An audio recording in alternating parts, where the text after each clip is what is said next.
You go for your first bar chord and it sounds like this. And so what you do is that you squeeze even harder and then it still sounds like this. Hey, we've all been there.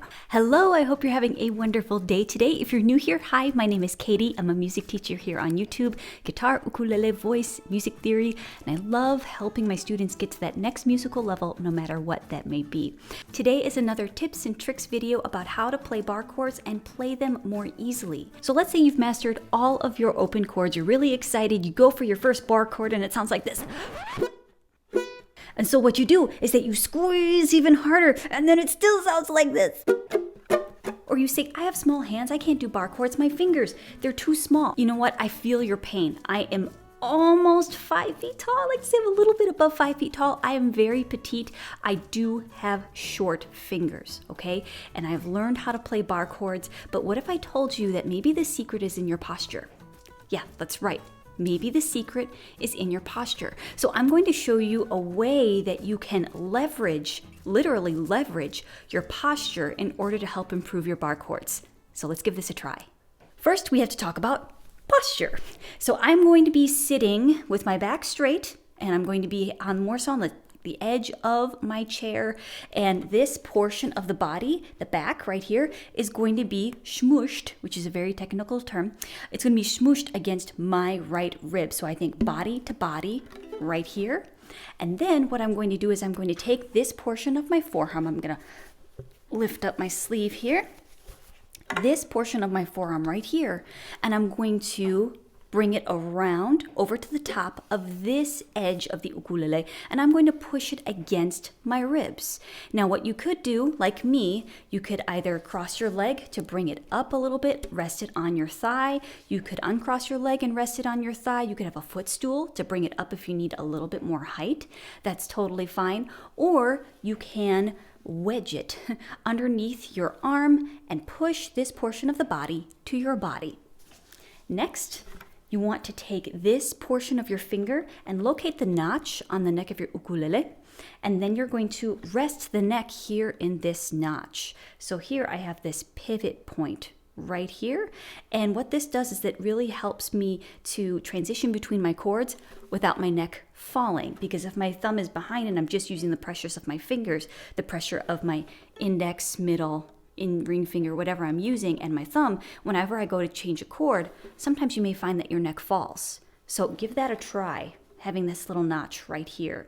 Now I heard this next part in a Craig Chi clinic, and he called it the push-pull motion. And I've also heard other people call it a counterweight. What happens is that as you pull this portion of the body into your body, do you see how my neck wants to swing forward? The ukulele neck wants to swing forward, and what I do is that I use my larger muscles, mainly like my bicep here, forearm area, and I am going to anchor it back a little bit. I'm just going to pull back just slightly to anchor it, okay? So let's say I have a C chord, a non-bar chord first, give this a try, 3rd fret, 1st string, and I have my little pivot point right here, and I pull the body into my body. Do you see that? The neck wants to swing forward. Now what I'm going to do is I'm going to stabilize, not really crank it back. I'm just going to stabilize the neck, and you should feel the string almost pulling into your finger. So I'm going to exaggerate the motion first, turn to the side, and then I'm going to do it as such like a one fluid motion, because that's really what you should feel, the one fluid motion. So exaggerated. So I'm going to push this into my body, and I'm going to pull back on the neck. So you see that?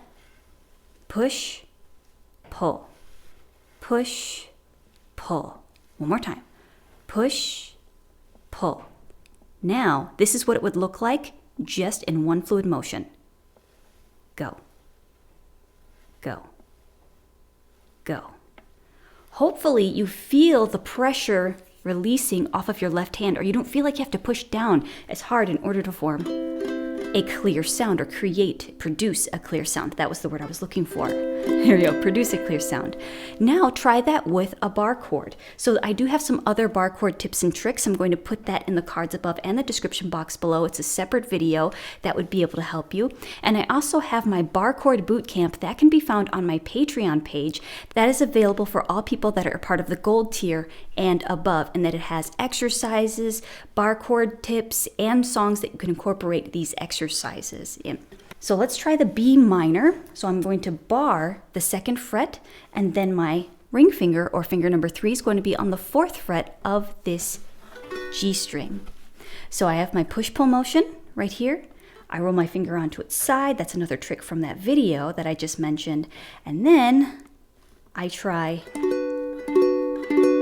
playing my bar chord. You may have to troubleshoot this, you may have to experiment with it, but hopefully you feel yourself just not squeezing for dear life, and you squeeze and you pray and you squeeze and you pray and pray it sounds okay. And it sounds like that. So hopefully you feel yourself using this counterweight. You're using the leverage of the length of your ukulele as well as your larger muscles, not just the small muscles in your fingers trying to squeeze down and then pray for dear life that it sounds okay. This is something that I found has been quite a game changer for a lot of my students and for me as well. Hopefully that one bar chord tip really helped you. I have some more bar chord tips coming up in this series. It's more so focusing on the little things that will help you perform better, especially with bar chords, because they don't have to be scary and they don't have to be painful. Let me know what else you would like to see and leave that in the comments section below. That is my favorite part of YouTube. Please talk to me. I love talking back to you. I will see you in the next one, and have a great day. Bye. A special thank you to Enya for sponsoring this video. This ukulele was sent to me by Enya, and the link to this particular ukulele is found in the description box below. If you choose to shop through that link, a small portion of that sale does go back to me in supporting my channel. I really appreciate your support, and I will see you soon. Bye.